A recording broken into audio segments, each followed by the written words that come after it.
Our jail was built, and don't quote me on the dates, but in the 1980, I believe. Okay. It was very overcrowded. We were 200 or above daily in that, and it was only built for 76 at the time. So with that and federal lawsuit, we had to move. Yeah, we had to move quickly. I mean, the jail was outdated.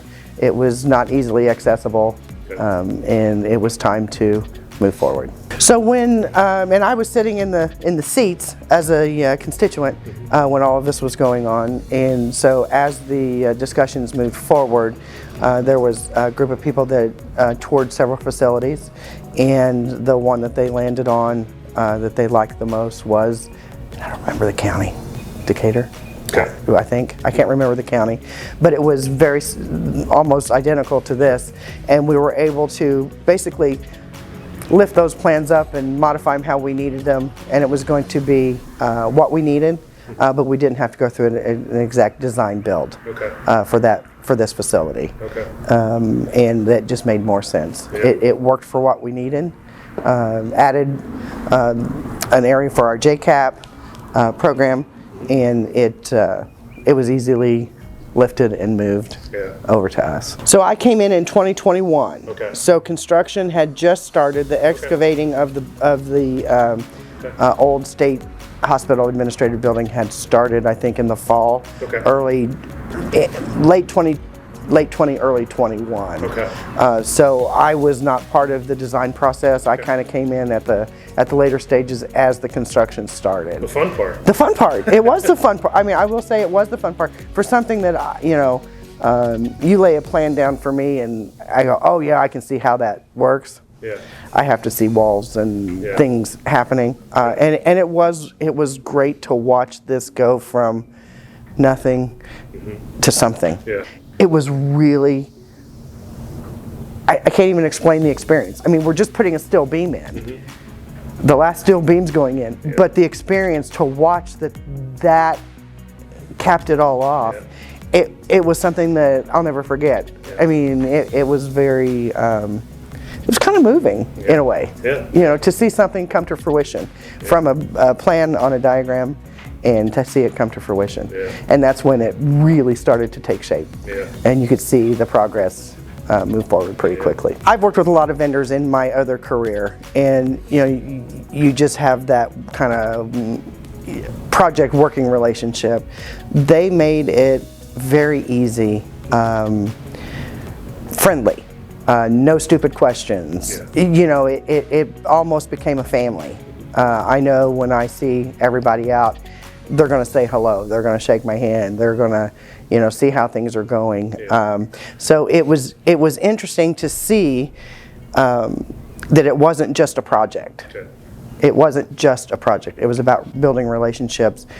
Yes, building this project, but it was more about building relationships and making sure that we were comfortable with what we needed to know. And you take a couple, 2 or 3 people. Commissioner Dellinger, he's in construction. He understands a lot of that. You take me, who's in IT, I don't understand a lot of it.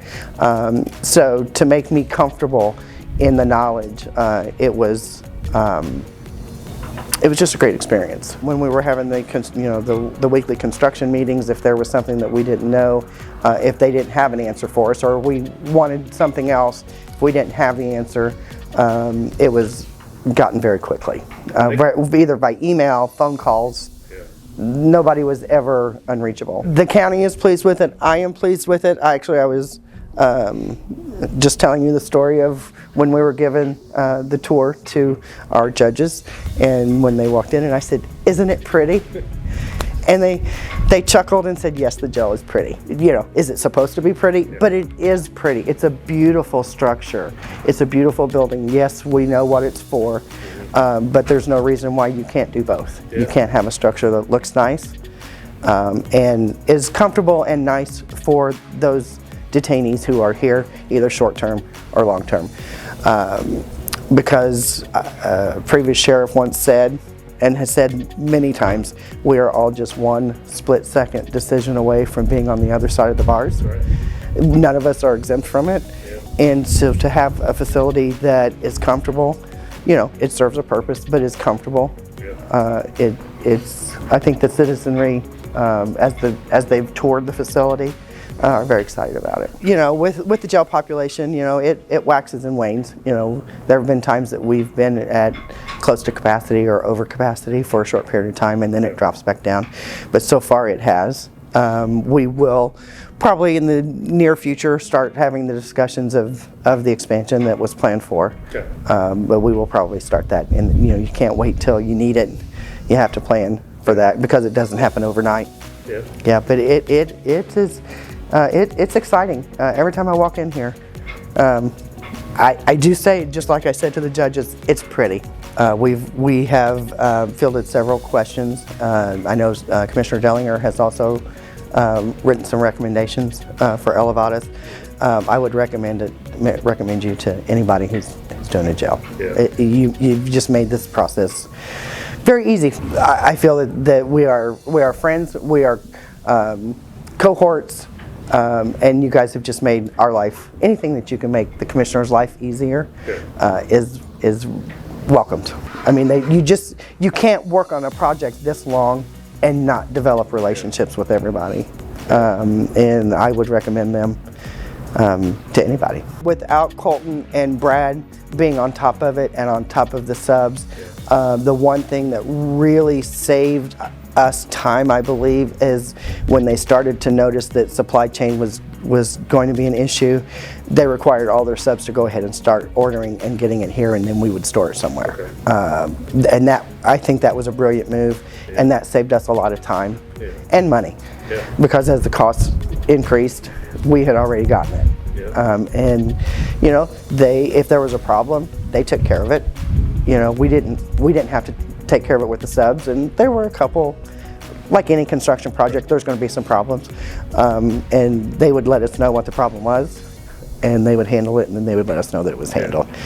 So they did a great job. Did a great job.